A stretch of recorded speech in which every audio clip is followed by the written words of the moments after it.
Hernia जिन लोगों में होता है, क्या सिम्टम्स हो सकता है या क्या कॉम्प्लिकेशंस हो सकता है, हम डिस्कस करेंगे। पहले सिम्टम्स की बात करेंगे, हर्निया है या नहीं कैसे मालूम पड़ेगा।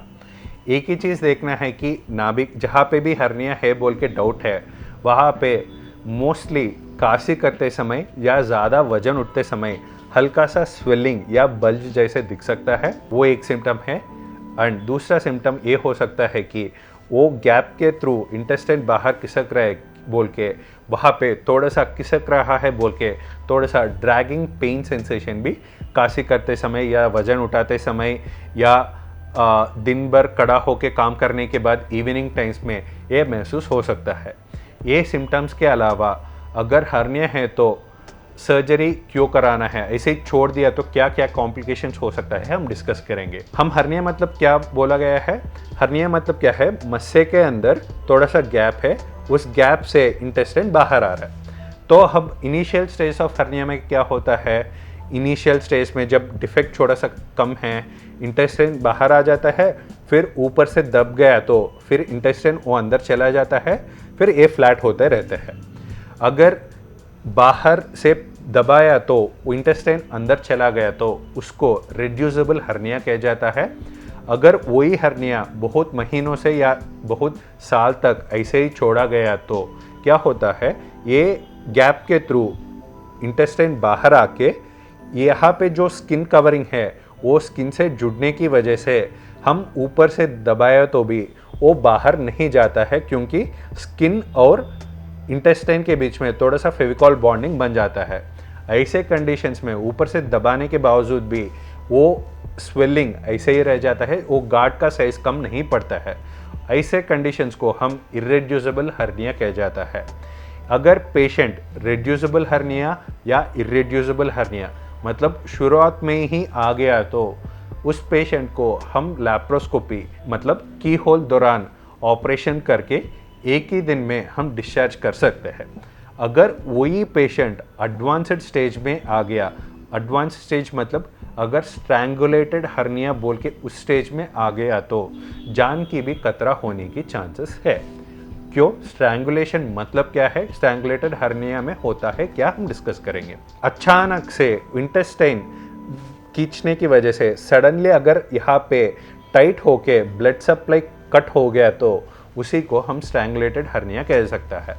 एक बार स्ट्रैंगुलेटेड हर्निया हो गया मतलब या ब्लड सप्लाई अचानक से कट हो गया तो क्या होगा, इस इंटेस्टाइन को ब्लड सप्लाई बंद होके ये धीरे धीरे धीरे मरना शुरू करेगा। एक बार इंटेस्टाइन डेथ हो गया तो क्या होगा, इंटेस्टाइन एक पाइप जैसा होता है, पाइप पंक्चर होके पाइप के अंदर जो है वो बाहर फैलना शुरू करेगा। पाइप के अंदर क्या पड़ा होता है, हम अनडाइजेस्टेड फूड विथ बैक्टीरिया हो जाता है। तो वो undigested food and bacteria kind of जहर जैसा है, वो बॉडी में फैलना शुरू करेगा। ऐसे कंडीशंस में हम जितना जल्दी सर्जरी किया तो उतना बेटर होगा, क्योंकि हम जितना धीरे धीरे लेट डिले किया तो उतना जल्दी वो पॉइजन पूरा बॉडी में फैल के जान की खतरा भी होने की चांसेस है। ये सब ना होने के लिए हम हर्निया को जितना जल्दी हो सकता है उतना जल्दी सर्जरी करने के लिए बोला जाता है। नेक्स्ट बात आते हैं, हर्निया की सर्जरी कितना जल्दी कराना है। इसके लिए सिंपल जवाब है, stitch in time saves time. मतलब क्या है, अगर शर्ट के ऊपर छोटा सा छेद बन गया तो उसी समय टेलर के पास गया तो वो सिर्फ एक टाका लगा के इमीडिएटली तुरंत भेज देंगे, ताकि पता भी नहीं चला कि टाका लगेगा। अगर वही हम बहुत दिन के लिए डिले कर दिया तो वो छोटा सा छेद बड़ा होके एक टांके की जगह में उसको 10 टांके या 15 टांके की ज़रूरत पड़ सकते हैं। वही सर्जरी से कंपेयर किया गया तो एनेस्थीसिया टाइम बढ़ जाता है, सर्जरी टाइम बढ़ जाता है। हम बाहर कुछ टांके नहीं लगाते हैं, बट अंदर मांसपेशिया के अंदर जो छेद है उसको बंद करने के लिए अंदर टांके लगा जाता है। अगर डिफेक्ट के ऊपर जो हर्निया की साइज के हिसाब से एक टांके की ज़रूरत पड़ सकते है या 10 टांके की ज़रूरत पड़ सकते हैं, वो हर्निया साइज के ऊपर है। और जो हर्निया सर्जरी में जो मेश डाला जाता है, अगर हर्निया का साइज छोटा है तो छोटी मेश से ही सर्जरी पूरा हो जाएगा। अगर हर्निया का साइज बहुत ज़्यादा है तो बहुत बड़ा मेश की ज़रूरत पड़ेगी। वो कॉस्ट ऑफ हर्निया सर्जरी भी उसके हिसाब से होते रहते हैं।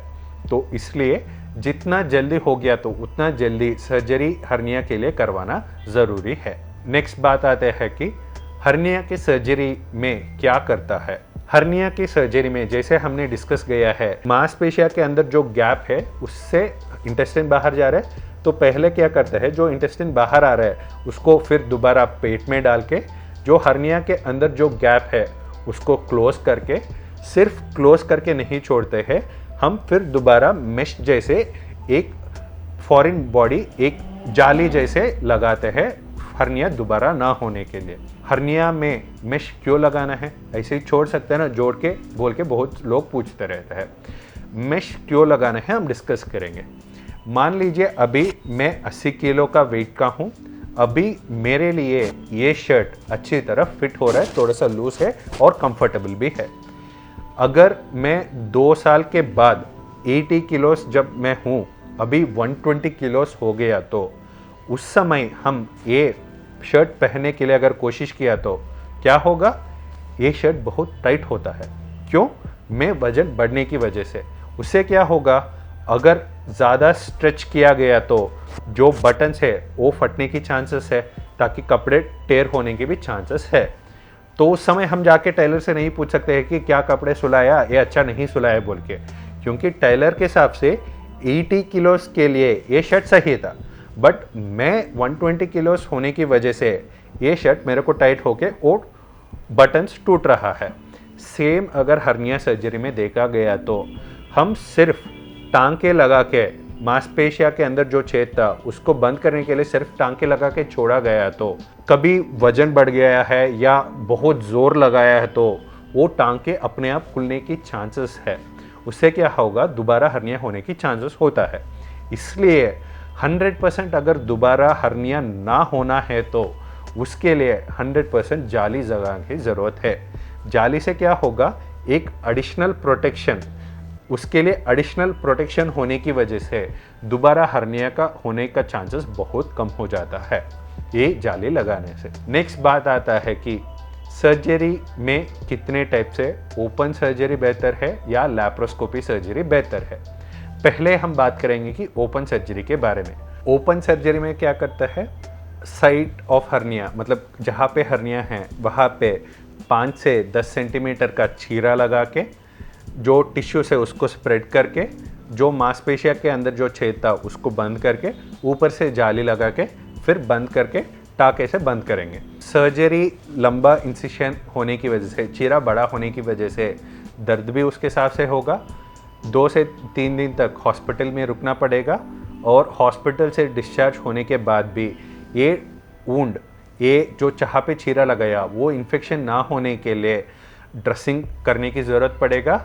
जब घाव अच्छी तरह भर गया है, जो टाँके लग गया उसको निकालने की, फिर दोबारा हॉस्पिटल आने की ज़रूरत पड़ सकते हैं ये ओपन सर्जरी में। और अल्टीमेटली देखा गया तो बड़ा चीरा तो लगी रहे तो स्कार भी रहेगा उसके हिसाब से, चीरा के हिसाब से। ये अगर लैप्रोस्कोपी सर्जरी में देखा गया तो लैप्रोस्कोपी सर्जरी मतलब क्या है, की होल सर्जरी या दूरबीन का सर्जरी। इसमें क्या करते हैं कि बड़ा चीरा नहीं लगाते हैं, 3 छेद बनाते हैं। 3 छेद में एक छेद होता है 1 सेंटीमीटर का, बाकी 2 छेद होता है 0.5 सेंटीमीटर का। ये 3 छेद से ही पूरा सर्जरी खत्म हो जाएगा। कैसे खत्म हो जाएगा, बिना चीरा लगा के। इस छेद के अंदर हम एक कैमरा डाल देंगे और इस कैमरा को हम टीवी मॉनिटर के लिए कनेक्ट करेंगे। इससे क्या होगा, जो भी अंदर हो रहा है वो कैमरा से हम टीवी मॉनिटर में ही देख सकता है, ताकि बड़ा चीरा बिना लगा के हम जो अंदर हो रहा है वो पूरा मालूम पड़ रहा है। तो बाकी 2 छेद जो 0.5 सेंटीमीटर का छेद बनाया है उससे पूरा सर्जरी कंप्लीट हो जाता है, और सर्जरी के बाद बाहर कोई टांके नहीं रहता है, और हम वो बिना टांके स्किन ग्लू बोल के यूज़ करते हैं, ताकि टांके लगाने की ज़रूरत नहीं पड़ेगा। उससे क्या हो रहा है, लैप्रोस्कोपिक सर्जरी के बाद उसी दिन पेशेंट चल पा रहा है, उसी दिन हम खाना भी खिला पा रहा है, और अगले दिन डिस्चार्ज होके नहा भी सकते हैं, क्योंकि चीरा बहुत ही छोटा है और उसके ऊपर हम वाटरप्रूफ ड्रेसिंग लगाएंगे, ताकि अगले दिन ही घर जाके नहा भी सकते हैं। एंड लैप्रोस्कोपी सर्जरी करने के बाद कोई बेड रेस्ट की ज़रूरत नहीं है, और डिस्चार्ज होने के बाद कोई ड्रेसिंग की ज़रूरत नहीं, टाँके निकालने की कोई ज़रूरत नहीं है। और क्या फ़ायदा हो रहा है, कॉस्मेटिकली देखा गया तो 0.5 to 1 सेंटीमीटर का ही छेद से पूरा सर्जरी हो रहा है। तो उससे क्या है, चीरा दिखेगा भी नहीं है और ऐसे लगता है कि सर्जरी हुआ या नहीं हुआ। एंड रिटर्न टू एक्टिविटी, बड़ा छेद नहीं बनाया है या बड़ा चीरा नहीं लगाया तो उससे जॉब फिर दोबारा ज्वाइन होने के लिए या रिटर्न टू नॉर्मल एक्टिविटी के लिए ज़्यादा दिन नहीं लगेगा। 1-2 दिन में ही वो अगर अच्छी तरह सेट हो गया तो बाहर घूम के नॉर्मल एक्टिविटीज़ पूरा रिज्यूम कर सकते हैं।